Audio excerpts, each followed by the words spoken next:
Hey everyone, I'm Lise Leblanc, therapist, author, and life coach, and today I'm talking about how female covert narcissists pick their sources of supply. Now, I usually talk about this in the context of romantic relationships, but today I'm talking about 10 types of people that a female covert narcissist will recruit into her broader circle of supply.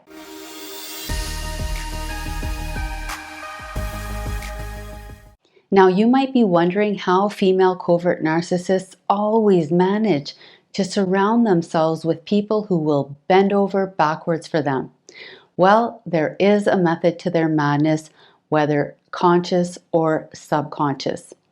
Just quickly, in their romantic lives, female covert narcissists tend to choose partners who are protective, loyal, submissive, and who can provide the constant validation and resources that she demands, while also putting their own needs on the back burner and putting up with her bad moods, manipulations, micromanaging, catastrophizing, and constant dissatisfaction.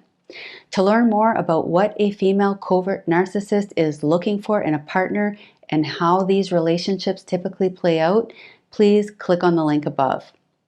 Okay, so on the social, family, and professional side of things, female covert narcissists tend to seek the following types of people. Number one is what's called flying monkeys. So these are the people who will do the narcissist bidding for them. Sometimes knowingly, sometimes not. But a covert narcissist needs flying monkeys to do her dirty work because this is what allows her to come out of any situation smelling like roses. So she uses flying monkeys to spread lies, to harass and isolate victims, to manipulate other people's perceptions of a situation, all while maintaining her squeaky clean image of innocence. So she orchestrates chaos and conflict by proxy, shielding herself from any consequences. So she gets to indirectly smear people's reputations, ruin their lives, and still come out on top, which only reinforces her belief that she can maintain control over situations simply by puppeting people from the sidelines. Number two is empathetic enablers. A covert narcissist will surround herself with a network of empathetic enablers who have fully bought into her tall tales of hardship and self-sacrifice, and who will provide her with an endless stream of emotional support. These highly empathetic people act as a sounding board, enabling the narcissist to continue complaining incessantly without ever holding her accountable for finding solutions to her repetitive problems. So this helps reinforce her victim role, and it drains the emotional energy from this empathetic enabler, who often is unaware of the narcissist's manipulation. Unfortunately, highly empathetic people can often be somewhat naive in their belief that all people are inherently good, and this can keep them blinded to the narcissist's toxic behavior and self-serving agenda for a very long time, sometimes forever. Number three is people with high status. A covert narcissist is often seeking out high status people from a place of inadequacy and vulnerability. So they will act like they are in need of guidance, like they need a mentor, but really they're interested in boosting their own self-image through association with this person. By getting close to someone who has high status or influence, it makes them feel more important and it feeds their fragile ego. Number four is people who will help them achieve their goals. Covert narcissists are looking for people who will help advance their personal and professional agenda. So they might talk like they're a team player, but all along they're subtly undermining and sabotaging other people's efforts. So they act like they're on board, but behind the scenes, all they're doing is creating problems and competition, setting up roadblocks and obstacles. So they advance their own agenda by taking credit for your work, throwing you under the bus, and then discarding you once you've outlived your usefulness. Number five is charismatic leaders. Covert narcissists tend to idealize charismatic leaders who are in a spiritual or religious role, thinking that their wisdom can fill the gaps in their self-worth. And they also get a sense of superiority as they project this air of enlightenment.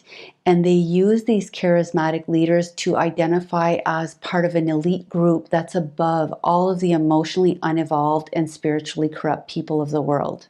Number 6 is people with valuable resources. A female covert narcissist wants people who can offer her resources, whether it be money, connections, or other benefits that will allow her to live a much better lifestyle without the actual effort typically required to achieve it.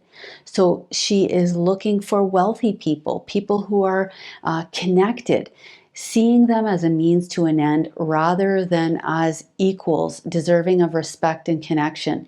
So they have a superficial, transactional, and parasitic relationship where they are feeding off the host, draining them of their resources, and then discarding them when they have nothing left to give or are no longer willing.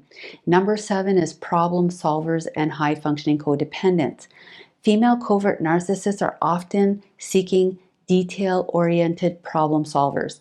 So these are reliable, competent, productive people who become indispensable to the narcissist because they're always willing to step in and fix whatever crises and dramas and problems that the narcissist has concocted.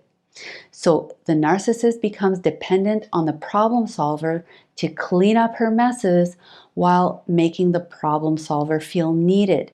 But over time, this becomes a toxic codependence where the problem solver feels more and more burdened and their contributions get less and less appreciated. And no matter how many problems they solve, there are always 10 more waiting in the wings. Number 8 is people pleasers. Female covert narcissists love people pleasers, and these are people who tend to have low self-esteem and a very strong desire for approval. And this makes it very, very easy for the narcissist to condition and control them. These people are often willing to apologize and take accountability for anything and everything that goes wrong in any situation in an attempt to please the narcissist and keep them happy.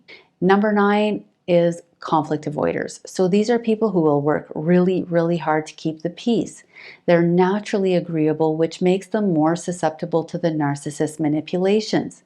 So for example, a narcissist might complain and create problems at work, and the conflict avoider will not only bend over backwards to try to accommodate them, but they will try to convince everyone else to accommodate them as well. So they're always trying to smooth things over, give the narcissist what they want to prevent conflict and confrontation. Number 10 is people with high tolerance for their inconsistent moods and behavior. A narcissist, as I'm sure you know, can quickly shift from being pleasant and charming to being super defensive, dismissive, or even abusive. So the people in their lives have to be able to put up with this roller coaster of emotions and be willing to walk on eggshells to avoid triggering these negative changes in their mood and behavior. Over time, this high tolerance only reinforces the narcissist's belief that they can treat people badly and get away with it. So all in all, female covert narcissists surround themselves with people who are willing to be used for attention, admiration, support, or whatever resources they're seeking, while overlooking and making excuses for their toxic traits and behaviors. In the long run, there's usually not much in it for the other person other than a sense of emotional exhaustion, frustration, and obligation. If you found this video helpful, please take a moment to comment, subscribe, and hit the notification bell. And if you want to learn more about why you are targeted by a female covert narcissist, please click on the link above.